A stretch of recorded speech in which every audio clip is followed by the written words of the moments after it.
আসসালামু আলাইকুম আরহামতুল্লাহি ওবারাকাতু।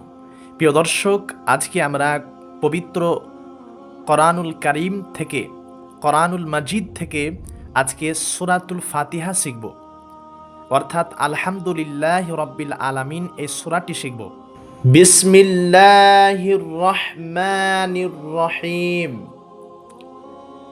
আলহামদুলিল্লাহি রাব্বিল আলামিন আর-রহমানির রহিম মালিকি ইয়াউমিদ্দিন ইয়্যাকা না'বুদু ওয়া ইয়্যাকা নাস্তাঈন ইহদিনাস সিরাতাল মুস্তাকিম সিরাতাল্লাযীনা আন'আমতা আলাইহিম গায়রিল মাগদুবি আলাইহিম ওয়ালাদ-দাল্লিন। আমিন।